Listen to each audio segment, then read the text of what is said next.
Pourquoi une multinationale cotée en bourse et valorisée à genre 2,5 milliards de dollars décide soudainement de demander aux joueurs de financer son prochain jeu sur Internet?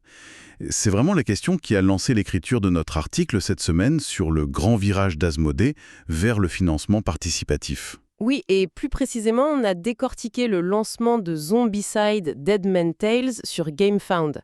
Parce que bon, en fait, derrière ce qui ressemble juste à une nouvelle sortie de jeu de pirates avec plein de figurines, il y a un véritable laboratoire stratégique pour toute l'industrie. C'est fou quand on y pense.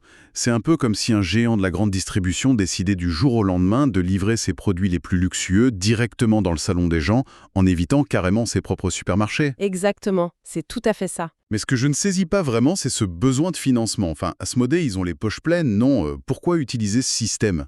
Parce qu'en fait, il ne s'agit absolument plus de financer une idée inventée dans un garage. Il y a 10 ans, oui, le financement participatif avait ce côté très romantique pour les petits créateurs. C'est clair. Mais aujourd'hui, et on l'a bien montré dans notre article, des plateformes comme GameFound sont devenues de véritables usines à précommande. Elles gèrent tout, du paiement fractionné aux taxes douanières. Donc pour Asmodée, faire du direct au consommateur via ces plateformes, c'est pas chercher de l'argent. C'est éviter les stocks, c'est ça? Voilà, c'est éviter d'avoir à stocker des milliers de boîtes géantes dans des entrepôts en croisant les doigts pour qu'elles se vendent. On annule le risque financier pur et simple.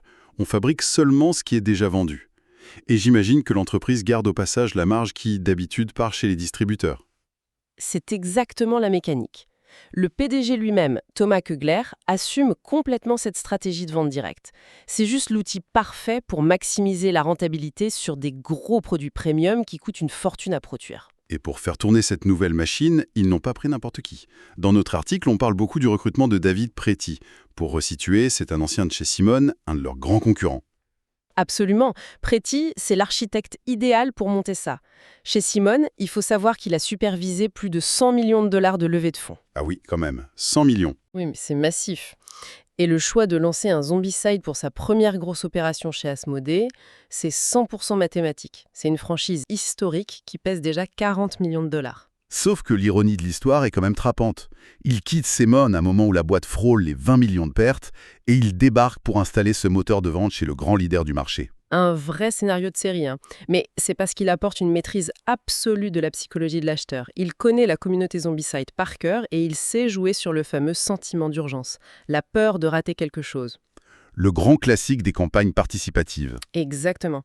La campagne est vraiment conçue pour déclencher un achat compulsif. Si on ne paie pas tout de suite, on passe à côté de figurines exclusives et d'objectifs débloqués qui n'arriveront tout simplement jamais en magasin. Ce qui m'amène à une grosse zone d'ombre. Le perdant dans tout ça, c'est la boutique de quartier, non? On sait qu'environ 80% des gens testent un jeu en vrai avant de l'acheter. Tout à fait. Alors comment Asmodée compte maintenir cet écosystème en vie si les jeux les plus rentables n'atterrissent même plus sur leurs étagères? Eh bien, ils tentent une stratégie à 2 étages.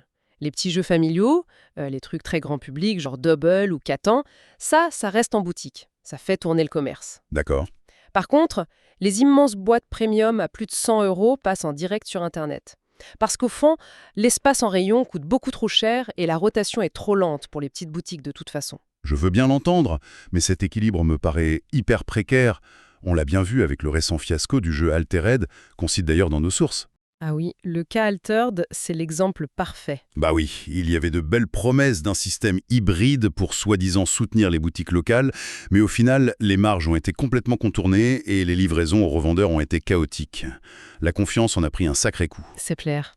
Ça illustre bien le grand danger de cette bascule. Quand un éditeur décide de devenir son propre distributeur, les commerçants historiques subissent tous les dommages collatéraux. Donc la frontière entre la sortie en magasin et le participatif, elle n'existe tout simplement plus. Non, c'est terminé. Un jeu, aujourd'hui, c'est avant tout conçu comme une trajectoire marketing directe. On entretient l'exclusivité et l'urgence en continu. L'industrie est donc devenue une immense machine à précommande. Et du coup, ça soulève une pensée finale assez provocatrice pour clore notre analyse du jour. Si ces plateformes colossales deviennent juste la vitrine des multinationales de la bourse, est-ce que ça ne va pas forcer l'émergence d'un tout nouveau système de financement complètement underground? Ou un espace alternatif qui serait vraiment préservé pour les vrais créateurs indépendants, c'est ça? Voilà, exactement. Une sorte de retour aux sources forcé. C'est vraiment une question qui va mériter d'être explorée de très près dans les mois à venir.